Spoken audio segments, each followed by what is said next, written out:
personas que han hecho derecho administrativo en nuestro país, el doctor Gordillo. Dice que la rama del derecho público que estudia el ejercicio de la función administrativa y la protección judicial en contra de ella.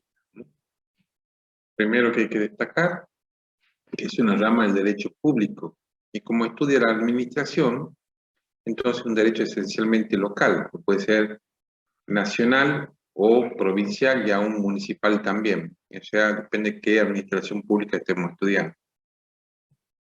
La función administrativa es toda la actividad que realizan los órganos administrativos, que son órganos estructurados de forma jerárquica, dependientes de un poder superior. No comprende solamente la actividad de los órganos administrativos dependientes del poder ejecutivo, que es la gran mayoría, sino también la actividad de carácter administrativo que puede haber tanto en el poder legislativo como en el poder judicial.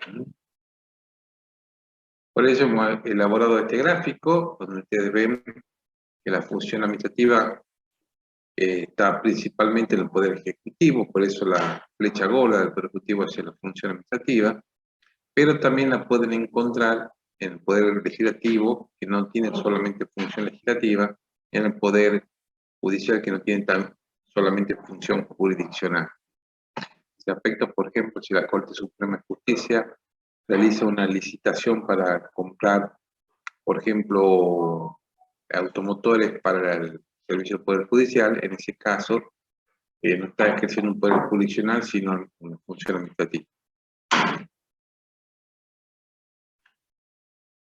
Como parte del Estado de Derecho, propia de los estados republicanos y democráticos, entonces el derecho administrativo también comprende los recursos o acciones que el ordenamiento reconoce que se pueden deducir ante el Poder Judicial en contra del ejercicio arbitrario o ilegítimo de la función administrativa. O sea, no es solamente estudiar el ejercicio de esta función administrativa, sino la protección judicial en contra de ese ejercicio, que puede ser arbitrario o ilegítimo por parte de la administración pública. Los contratos administrativos son aquellos contratos celebrados por la administración pública con una finalidad de interés público y en los cuales pueden existir cláusulas exorbitantes del derecho privado o que puedan colocar al cocontratante de la administración pública en una situación de subordinación con respecto a él. Bueno, esta definición requiere un análisis. En primer lugar, tenemos que decir que los contratos administrativos son eso, son contratos. Esto que parece algo, una obviedad, no lo es tanto porque había sectores de derecho administrativo que sostenían que el contrato administrativo no era un contrato de derecho civil. Entonces, primero lo que tenemos que decir es que es un verdadero contrato de derecho civil, como ustedes ya lo han visto al estudiar la unidad de contratos, con los cuales hay un verdadero acuerdo de voluntades y que ese acuerdo va a regular los derechos de las partes. Otra característica esencial es que una de las partes tiene que ser la administración pública o cualquiera de sus órganos que tengan suficientes facultades para ello. En respecto, tenemos que destacar que no puede haber contrato administrativo entre particulares. Una de las partes necesariamente tiene que ser la administración pública. Y otra nota esencial es la finalidad de satisfacción de un interés público. Estos contratos persiguen la satisfacción de un interés público, como por ejemplo una concesión de un servicio público, por ejemplo el transporte urbano de pasajeros.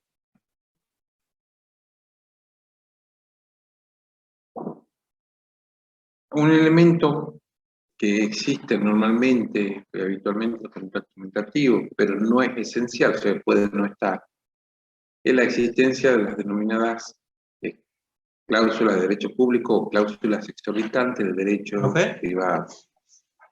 Estas cláusulas, sí. Profesor, disculpe, ¿que siempre un contrato administrativo tendrá que satisfacer las necesidades de la sociedad? O de un interés general, interés del Estado, de la comunidad. También puede haber contratos que firme el Estado, que no sean administrativos desde este punto de vista. Por ejemplo, si va a contratar un inmueble, la locación del inmueble en principio tal vez no reúne estos caracteres, pero para que sea contrato administrativo, de la forma que lo estamos definiendo, sí. No sé Listo, gracias, si le profe. quedó claro. Bien, como estamos diciendo, en estos contratos, pero no necesariamente como los tres requisitos anteriores, pueden haber cláusulas que coloquen a las personas que contratan con la administración pública en una situación de subordinación. Entonces, la propia administración puede efectuar algunas modificaciones en el contrato. Estas cláusulas, que si tuvieran un contrato entre particulares, serían directamente nulas o abusivas. Se justifica en materia de contrato administrativo por este interés público del que hablamos recién, por el cual tiene que velar la propia administración pública. Algunos principales contratos administrativos: contrato de suministro, tiene por objeto la provisión de bienes y servicios para la administración, por ejemplo, la provisión de insumos médicos para un hospital, puede ser un contrato de suministro. Otro típico contrato es la obra pública, que es la construcción, el trabajo o servicio de industria de una obra pública que es financiada con fondos del Estado. La concesión de un servicio público, la organización y explotación de un servicio público financiado por el contratista que recupera su inversión del público usuario, como por ejemplo el caso del transporte urbano de pasajeros, que la municipalidad o la provincia concede el uso de una línea al particular, que pone a disposición los propios bienes para organizar el servicio, pero como compensación puede cobrar al público que use sus servicios. La concesión de obra pública, la construcción de una obra pública, pero esta vez financiada por el contratista que recupera su inversión, más una razonable ganancia con la explotación de la obra.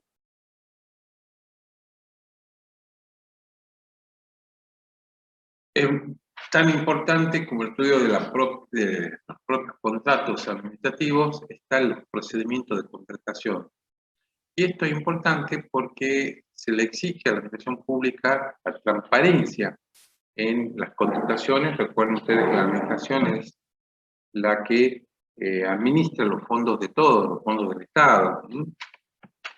Al respecto hay dos grandes sistemas: un sistema de libre elección, en que la administración elige discrecionalmente al cocontratante, y un sistema de restricción, en donde la administración debe seguir un procedimiento regulado, previamente establecido, para obtener la persona del cocontratante de la administración.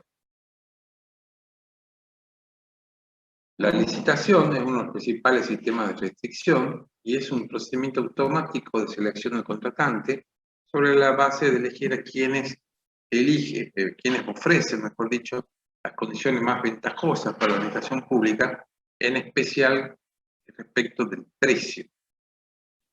Y el artículo 12 de la Constitución de la provincia de Tucumán establece esta forma de contratación como norma. Esta licitación tiene una serie de principios. En primer lugar, la concurrencia o oposición. Cualquiera que esté en condiciones tiene que poder presentarse. Todos los oferentes tienen que encontrarse en igualdad de condiciones sin privilegio alguno.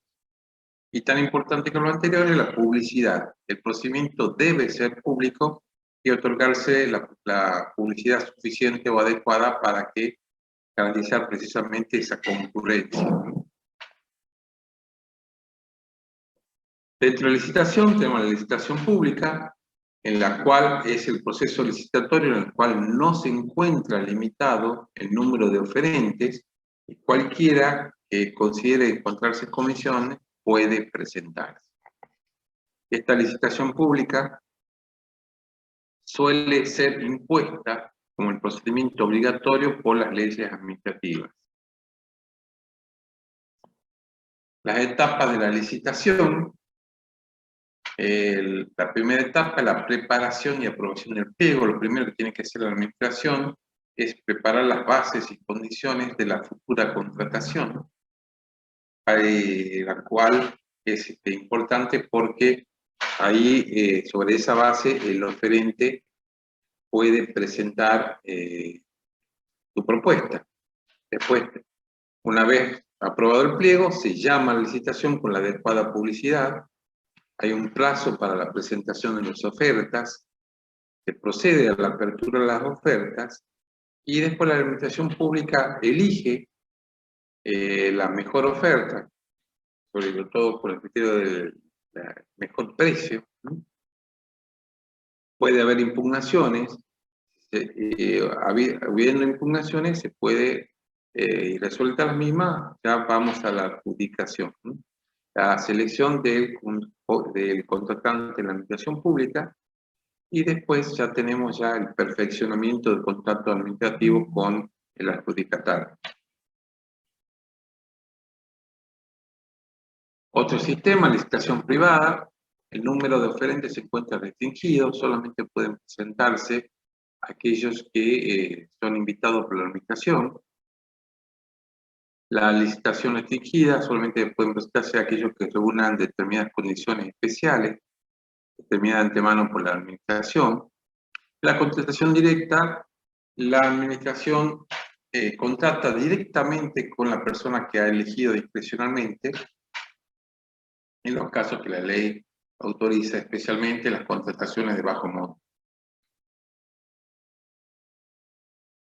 Bueno, acá en la provincia de Tucumán tenemos la Ley de Administración Financiera, la Ley de 1970, que establece como norma, como principio, la licitación pública, pero permite otros procedimientos de licitación privada, concurso de precios, hasta ciertos montos. En algunos casos se permite la contratación directa por el escaso monto o cuando median algunas circunstancias especiales, como el fracaso de la licitación anterior, por ejemplo. Aquí les traigo un cuadro de la reglamentación para el procedimiento establecido y quién autoriza y quién aprueba el procedimiento. Aquí tengo los montos establecidos del año pasado y normalmente, periódicamente el Poder Ejecutivo lo va autorizando. La verdad que no sé si el Poder Ejecutivo lo actualizó este año, estos montos. Ustedes ven, por ejemplo, una contratación de menor a 13.800 pesos, el propio jefe de repartición la autoriza y la aprueba y puede establecer una contratación directa. Comprar 10 remas de papel, no tiene sentido armar una licitación, porque de 13.801 a 92.000, también un concurso de precios, perdón, la contratación directa, primero, acá es el concurso de precios en que hay que invitar por lo menos a 3 oferentes, y ya los montos van subiendo, ya tenemos licitación privada y después licitación pública, y ustedes ven que el nivel de autorización dentro del organigrama de la licitación pública va subiendo hasta llegar al caso máximo que tiene que ser aprobado por el propio Poder Ejecutivo. Del sistema de las obras públicas en Tucumán, regido por la ley 5.458, y esta ley, en virtud de su artículo primero, va a considerar obras públicas sujetas al régimen de la ley, aquella que realice la provincia y la municipalidad adherida a la ley por medio de sus organismos centralizados, autárquicos, por sí, o por medio de personas o entidades privadas o oficiales, cualquiera sea el origen de los fondos que se empleen.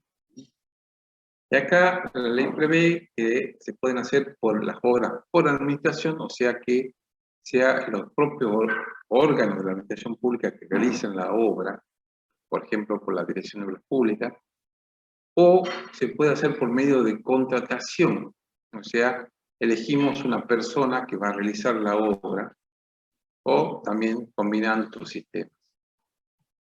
Ahora, si vamos a ir al sistema de contratación, se tiene que hacer por medio de licitación pública, que es el procedimiento establecido en forma general por la ley.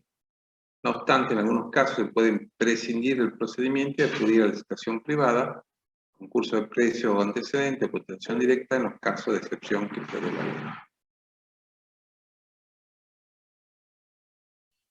Por último, queda hablar de la expropiación.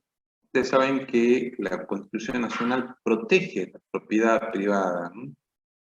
Y tan es así que la Constitución establece, conforme la norma que ahí la parte pertinente del artículo 17 de la Constitución Nacional, que dice que la propiedad es inviolable y ningún habitante puede ser privado de ello sino en virtud de una sentencia fundada en ley. Y después ahí habla de la expropiación, caracterizando que solamente puede ser por causa de vía pública, calificada por ley, previamente indemnizada. En consecuencia, la expropiación es una limitación al dominio, en virtud del cual el Estado va a disponer del bien en particular, pero por supuesto con estas condiciones establecidas tanto por la Constitución Nacional como por las leyes. Normalmente pensamos en la expropiación por materia de inmuebles, pero no solamente un inmueble o cosas se pueden expropiar, sino también bienes materiales. Ustedes recuerden que hace unos varios años hubo una expropiación de las acciones de YPF que estaban en poder de una empresa española por parte del Estado Nacional. Es un claro ejemplo de que la expropiación no solamente se limita a cosas, en este caso de un bien que era la acción de una empresa. Como un tema de derecho administrativo, también hay una ley de expropiación de la nación, que es la ley 21.499, y también en la provincia tenemos una ley provincial de expropiación, que es la ley 5.006.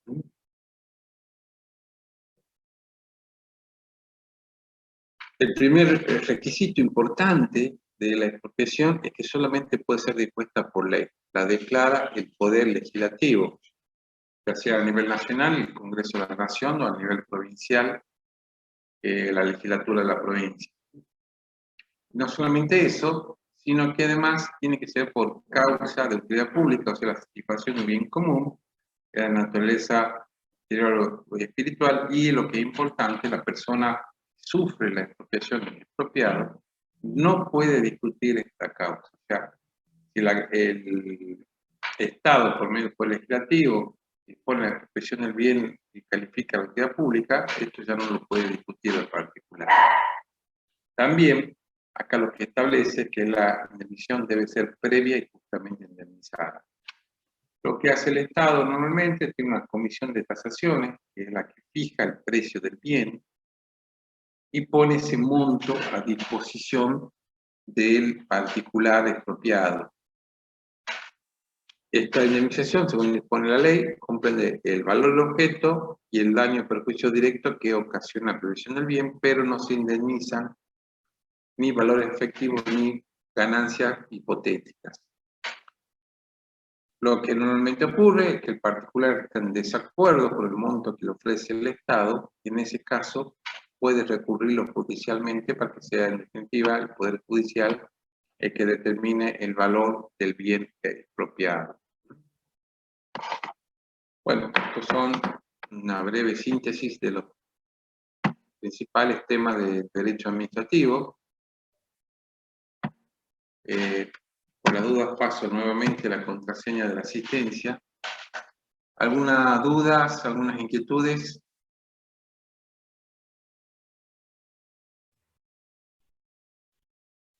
Ninguna por ahora, profe. No, profesor. No, profe. Bueno, perfecto. En todo caso, si no hay más inquietudes, más dudas. ¿Profe? Sí, la escucho. En la diapositiva esa que decía que los contratos administrativos tenían cláusulas como excesivas, digamos, comparándolos con La los privados. administración de derecho privado, sí. ¿Podría dar un ejemplo de eso? Por ejemplo, que el Estado, la administración pueda, por su propia voluntad, reajustar el precio, digamos, por ejemplo. Claro, porque yo Entonces, me acuerdo que una vez me dijeron un contrato de compraventa, que... Sí. Sí. Sí, la escucho. Que una vez me habían contado como que si usted ha contratado administrativo, los contratos eran como, no eran por tiempo indeterminado, puede ser, que no pasa, digamos, en el sector privado. O sea, acá el tema es el siguiente. Normalmente los contratos, como es un acuerdo de voluntades, para cambiar el contrato necesita el acuerdo de las dos partes. Eso es lo esencial, ¿verdad? Por ejemplo, si un contrato de compra-venta, el comprador quiere discutir el precio después de haber firmado el contrato, ya no puede.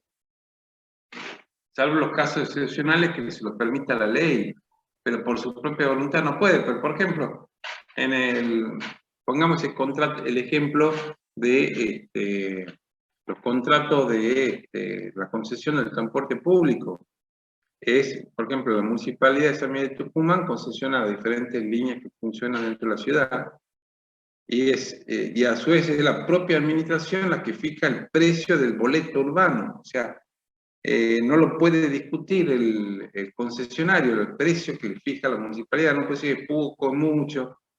Ahí está como subordinada, por lo menos en ese aspecto, la fijación del precio, cosa no menor para que pueda funcionar el servicio, a lo que disponga la administración. Es una cláusula, típico ejemplo, esa cláusula exorbitante, en que, digamos, algunas situaciones del contrato quedan sujetos a la voluntad de una de las partes, en este caso la administración pública. Si usted lo pusiera eso en un contrato entre particulares, sería normalmente abusivo, o directamente nulo.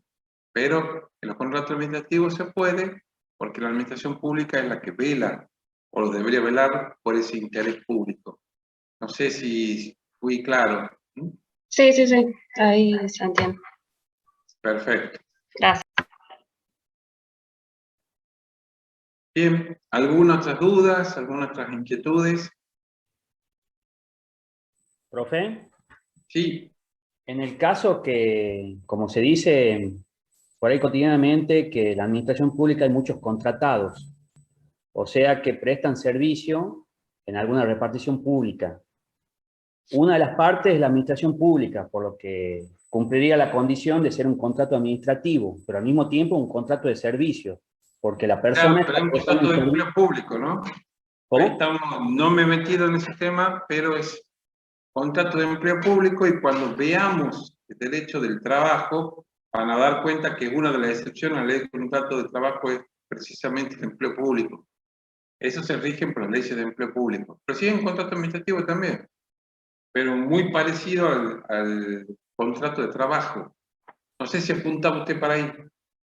Claro, ¿cómo lo clasificaría? ¿Como contrato Es un administrativo? contrato administrativo. Uh-huh. Es un contrato administrativo. Pues la propia ley de contrato de trabajo excluye esos contratos de la órbita administrativa, de la órbita laboral, perdón, y quedan regidos por el derecho administrativo. Aunque muchas disposiciones son parecidas, pero, por ejemplo, una de las principales limitaciones que tiene es el tema de la estabilidad, o sea, o el pago de indemnización en caso de extinción. Eso no hay en materia de empleo público, ¿no? Y muchas veces estos que son contratados ni siquiera tienen la estabilidad que les da el nombramiento de un empleo público, así que son cuestiones bastante complicadas a veces. ¿Y tiene la obligación la administración pública de ofrecerle una cobertura de salud, una obra social, en ese caso? Normalmente lo que ocurre es que la propia administración pública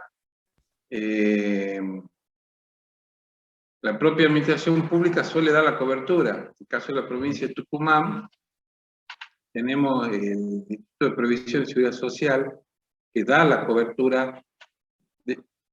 Dice el Instituto de Previsión que no es una obra social, pero da los servicios parecidos, ¿no?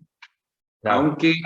Aunque la jurisprudencia ya interpretó que es una obra social. O sea, por ahí al subsidio de salud les llueven los amparos, porque por ahí deniegan coberturas que te debería dar una obra social, y bueno. Pero sí tienen cobertura de salud y tienen cobertura de RT también.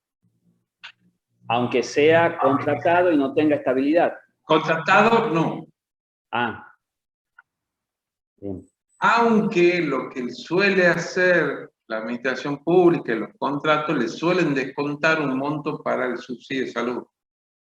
O sea, el contrato de salud, el contratado de la administración pública esos que están con contratos de locación de obra, locación de servicios, son empleados, por decirlo mal y pronto, en negro de la administración pública. O sea, el propio Estado tiene empleo en negro, como para decirlo de alguna manera. Si fuera un particular no podría o tendría muchos problemas. En cambio, el propio Estado, que muchas veces tiene estas anomalías, ¿no? No tiene aporte jubilatorio, suelen hacerle un descuento para el aporte de la obra social, a veces no. Pero estos contratados, como usted dice, sí, están a la buena de Dios varias veces. Gracias, profe. Bien, ¿algunas otras dudas?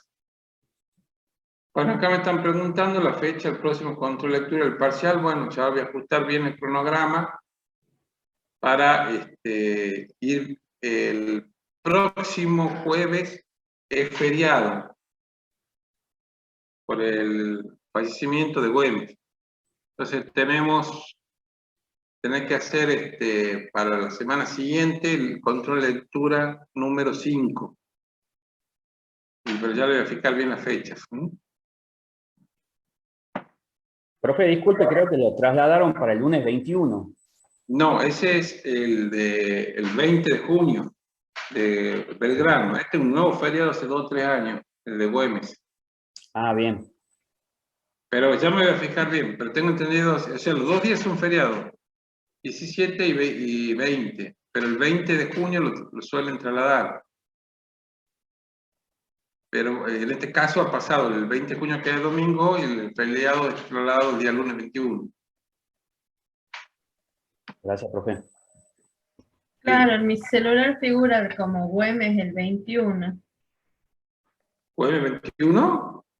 Sí, me figura el 20 Día del Padre y el 21 conmemoración del general Don Martín Miguel de Güemes. Bueno, ya voy a averiguar bien, vamos a ver un sitio oficial, a ver qué dice. A ver, si me esperan un segundito nos sacamos la duda entre todos. En el calendario del aula, profe, también aparece el 21 como el feriado de Güemes. A ver, feriados nacionales. De la página oficial de la...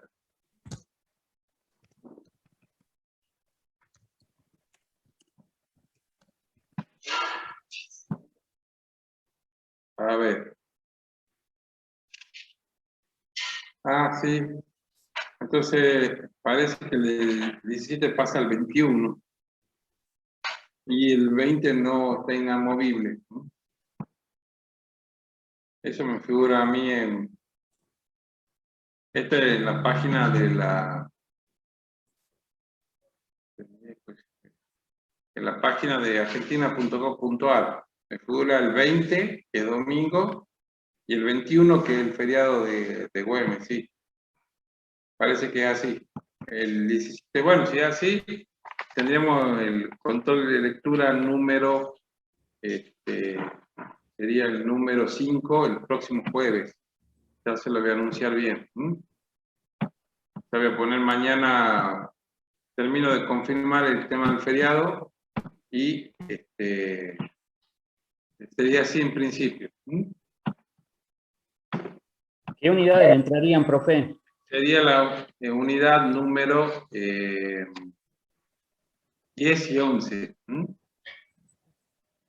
10 y ya las últimas 3 nos quedarían para el último control de lectura.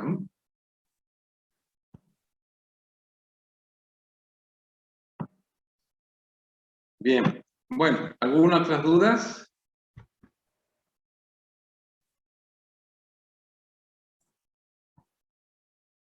Bueno, si no hay más dudas, entonces damos por